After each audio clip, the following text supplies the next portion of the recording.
في عالم الايفون دايما يكون عندنا تصميم حلو تصميم سيء. عندنا مثلا تصميم ايفون 5 اس كان شيك جدا، وجي من بعده ايفون 6 وكان برضه حلو، مرورا بقى للايفون 11 برو ماكس لحد الايفون 16 يعني تصميمات كويسه، ولكن في النهايه بدانا نحس بملل وتكرار ملوش اي داعي. انما هنا في الايفون 17 برو ماكس انا لسه لحد الان مش عارف الموبايل ده يتصنف ايه. وقت الاعلان الرسمي للموبايل كان التصميم سيء جدا بالنسبه لي، ولكن بعد فتره من استخدام ايفون 17 برو ماكس في شيء وحيد هو السيء في التصميم، وممكن يكون مع الوقت سيء جدا بالنسبه لي. بس كالعاده نبدا بالحلو. التصميم هنا بيجي من الالومنيوم لاول مره بعد سنين من استخدام التيتانيوم. تغير كبير في شكل بار الكاميرات، هيكون في بطاريه كبيره جدا، اكبر بطاريه في تاريخ الايفون. كل اللي فات ده بقى حماده، واللي جاي حماده تاني خالص. قبل لما عملت في الايفون 17 برو ماكس ريديزاين من الالومنيوم، عملت حاجه معاه اسمها يوني بادي الومنيوم، يعني جسم الموبايل كله بالكامل من الالومنيوم في قطعه واحده كله ماسك في بعض. ودي حاجه ساعدت ابل انها تحل مشكله من اكبر المشاكل اللي كانت بتواجهها من وجهه نظري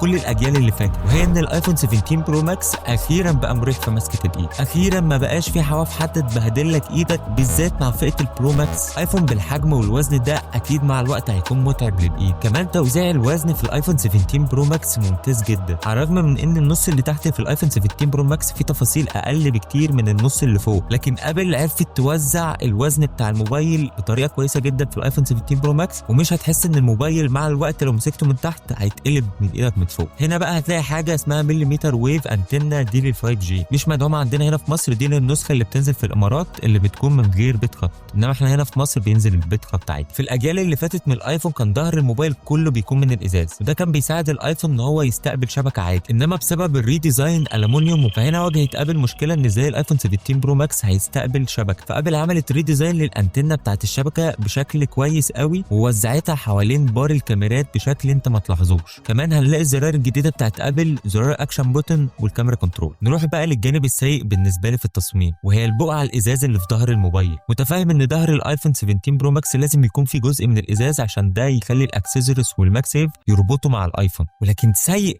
ما حبيتوش، مش عارف اتعود عليه، ما عجبنيش وقت الاعلان بتاع الايفون، وكمان لما مسكته في ايدي